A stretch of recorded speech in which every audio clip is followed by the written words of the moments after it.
This is Dr. Ty McMillan from the Life Impact Training Center. Come read the Bible with me. I'm doing my personal Bible reading, and I'm going through today Genesis chapters 33 through 36. But something just caught my attention. I had to do an emergency read the Bible with me. I want to share it with you, and I'm going to attempt to break this down as plain as day.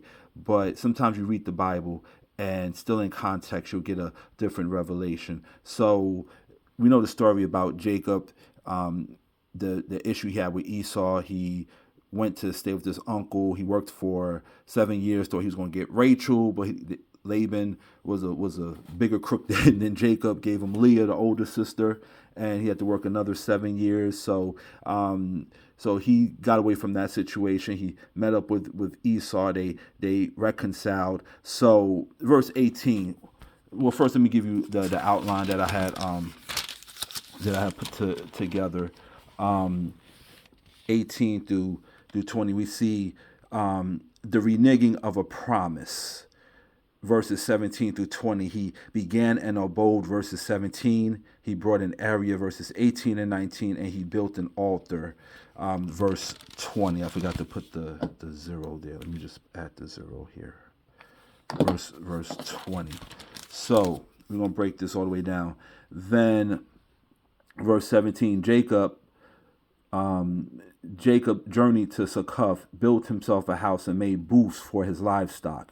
Therefore, the name of the place is called Succoth, right? Then verse 18, then Jacob came safely to the city of Shechem, which is in the land of Canaan, where he came from Padan Aram, and he pitched his tent before the city. Verse 19, and he brought the parcel of land where he had pitched his tent from the children of Hamor, Shechem's father, for 100 pieces of money. Verse 20, then he erected an altar. He erected an altar there and called it El Elior Israel, meaning the God of Israel. Now, here's why this is significant, and this is going to play into chapter 34. And I just read this verse by verse, broke it down. It was heartbreaking. The Dinah incident. This is Jacob's daughter. But I'm going to tell you how this plays into chapter 34. So we're in 33 right now. So he came to Shechem. Now, 20 years earlier, back in Genesis chapter 28, verses 20 through 22, Jacob had vowed that the Lord would be his God, right? And that he would give him a tenth of his wealth to the Lord, and that he would establish a place called Bethel at God's house. Now, he had an opportunity to go all the way to Bethel, right? He made a vow to God, but instead of returning to Bethel, he settles 30 miles. He settles 30 miles away in the city of Shechem. Shechem was 30 miles away from Bethel, probably for the sake of his livestock. Shechem represents the world. Shechem, and it was so serious, God does not speak directly to him until several years later when he calls on Jacob in chapters 35 to fulfill the vow. Now let's go back to 28. Let's get some receipts on all of this.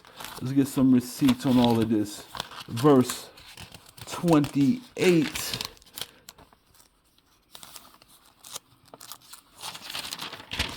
Verse 28. Then Jacob made a vow. Here it is right here. Then Jacob made a vow, saying, if God will be with me and keep me in the way I am going, and give me the bread to eat and clothing to put on, that I may come back to my father's house in peace, then the Lord shall be my God. And this stone, which I've set as a pillar, should be God's house. Where's God's house? Bethel. God's house. And of all that you give me, I will surely give a tenth to you.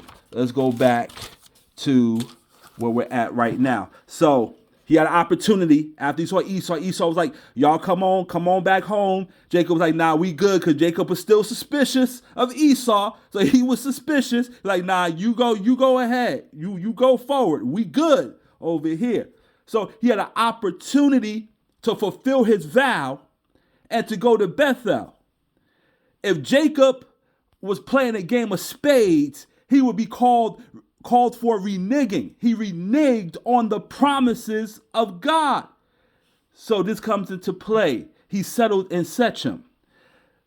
Chapter 34, if you read that, his whole household is turned upside down. His daughter gets viciously raped. His whole household is turned upside down because he settled at Shechem. I want to encourage you this evening, do not settle at Shechem. Go all the way. Shechem may look good. Shechem may give you that temporary joy. But if you settle in Shechem, if you settled in the world, if you have stepped for God, you're going to go through a lot of issues, a lot of unwanted problems. God is saying, come straight to Bethel. Come straight to the house of God. Come straight. I know Shechem is tempting, but if you go to Shechem, it's going to be some issues there.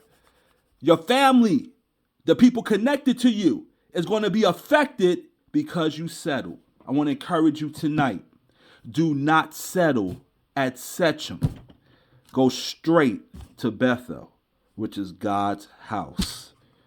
Come read the Bible with us. If you want to learn more about studying the Word, Life Impact Training Center, you can inbox me for more information.